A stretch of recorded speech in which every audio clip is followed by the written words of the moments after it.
Hey y'all, it's your girl Kaz. Welcome to my page, channel, podcast, whatever platform you listen to me. I hope everybody's have an amazing, abundant, glorious, blissful day today. I just wanted to talk about something that was said to me the other day on one of the streaming platforms that I be going on. And apparently this gentleman was on his own spiritual journey as well. And that's obviously mentioned in my profile as well. So he asked me about, oh, so you really on the journey? And I'm just like, yeah, this journey called life. And it was interesting to me because the first thing that he felt the need to say is the fact that he is chosen. And I was just basically like, if you're chosen, that's something other people would recognize in you. It's not something that you need to say for yourself. I'm like, it's giving ego, right? And he went to along the lines like, oh, I walk by people every day and they don't know I'm chosen. And I'm just like, clearly you're not understanding what I'm saying. I get what you're saying, but you're not understanding the depthness of what I'm saying, right? So, for example, do you think God to be like, I am God? Or do you know that's God? Or do you recognize God as being God? You understand? Source, the Most High, whichever you want to call it. You feel me? Do you think God is ever like, oh, I am God? As if God don't know who God is. It's just about being noble. I would even like to say humble, but being noble and understanding that. Or just if you're a nice person, right?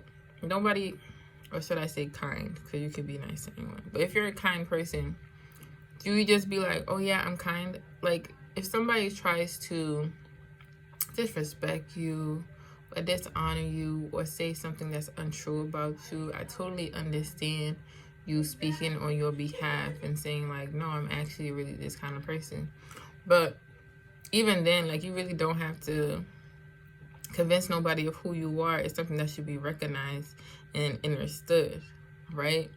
And I was just basically trying to explain that to him, but he was in his ego based on what he was even already giving off. I'm like, I don't know anybody who's chosen just goes around saying oh yeah, I'm chosen.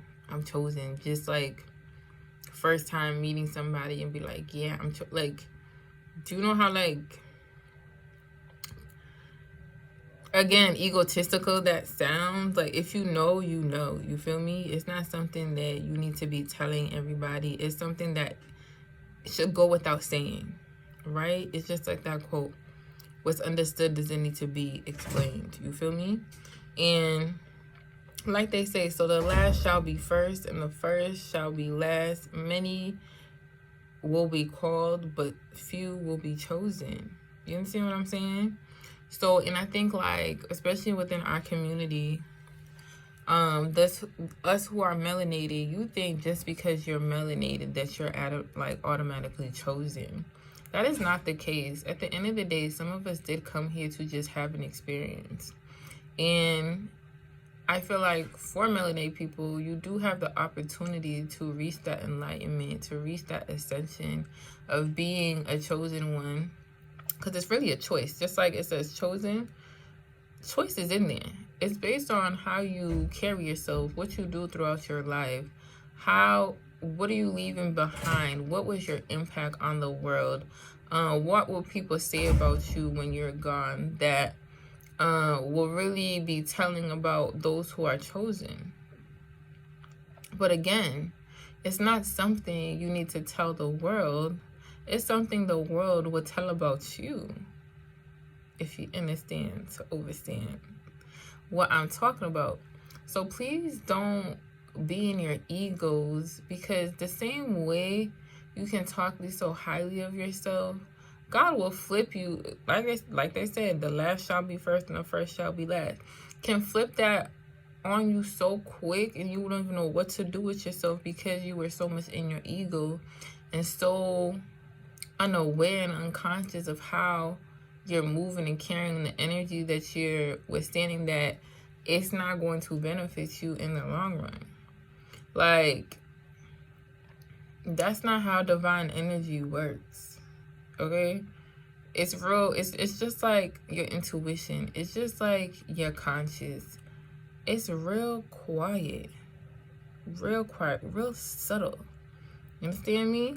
Like, ego is loud AF, so loud that you can't, it'll stifle the noises of the wisdom. You understand me? Of the knowledge, of the knowing, of the understanding, of the divine that is within you, because you feel like who do you have to prove to that you're chosen if you already know it? And this is what I'm saying. It's not something for you to have to necessarily say for yourself, but it's something that people would acknowledge and see within you. So that was basically something that, you know, I experienced, and he was like, oh, I'm gonna let you think that you ate. And it's just like, again, I don't live in my ego like that you think that my purpose of saying that was to make you feel a type of way or make you seem like you're not chosen. You did that by just how you came off. Like, that really had nothing to do with me. I was just trying to show you perspective and how you maneuvered and how you were speaking that really wasn't divine in its essence of how you were saying and what you were doing. Again, nobody came at you or this for you to be having to tell me. If you were really a chosen one, I would be able to see that within you.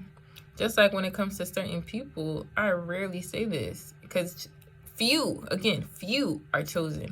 I rarely say this to people where it's just like, no, you got it, like, you tapped in, like, you be knowing, okay? And that's because I'm really observant, I'm really aware, and I pay attention to people because people tell them themselves, you feel me? And by him, how he came off, I'm like, you telling me that you really still in your ego. And he's talking about, oh, the ego dies. No, the ego does not die. It's just the ego is something that you observe. Again, this is what I mean. It's just like, you're not where you think you really are, because at the end of the day, we're still students. We are still all learning, including myself. I am not removing myself from that group of people who are still learning. I am a master's student. I'm always learning and growing, but he taught me in that moment, like, don't be so egotistical, don't be so in your, like, yeah, I can gas me up to myself to be a reminder to myself, but I don't need to tell anybody who I am, what I am, because they're gonna know by just experiencing me, my divineness. You get what I'm saying? Like, they will be able to speak for me. Like, I don't have to say that about myself because I already know this. So it's just like, I'm just speaking the obvious to myself. Like, you're not telling nobody who doesn't know you anything because they haven't experienced what you're saying. At this point, you just talk. You feel me? But that's really what I just wanted to highlight on and just give perspective on certain people who talk so highly of themselves. Like, in that kind of manner, it's just like, let other people do the talking for you, because what's more credit? Like, you can talk big, but if nobody can, why do you think they have references? Okay, why do you think people need, like, it's other people's word too that matter when it comes to you, because then it's not just you just saying that. You actually have people, data, like actual reference points who they experience you in that manner, and you show them those aspects of you. You think Jesus just went around like, oh yeah, I'm Jesus and I do this. No, people spoke about him. That's why he was a legend, because he's still being talked about today. You understand the overstand? But that was really just my message for today, and I hope everybody has an abundant rest of their day, evening, whatever time you're hearing this. And if nobody's told you today, Divine Reflection, let me be the first one to tell you that I love you, and I'll see you next time.